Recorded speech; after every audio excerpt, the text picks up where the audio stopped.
আমাদের ভারতীয় জনতা পার্টির মনোনীত প্রার্থী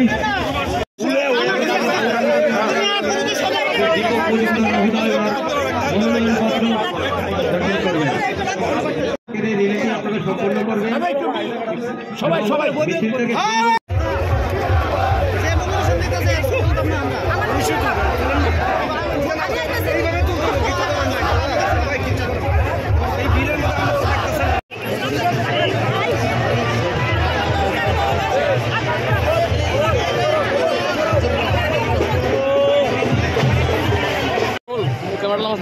ভাই ক্যামেরাটা খাও না ভাই।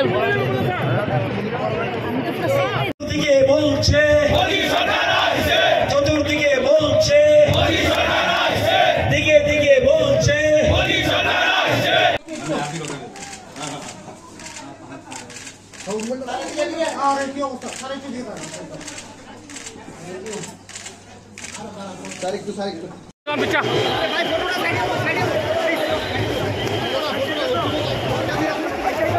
জনতা পার্টির রামনগর বিধানসভা কেন্দ্রের মনোনীত প্রার্থী প্রয়াত জননেতা সুরজিৎ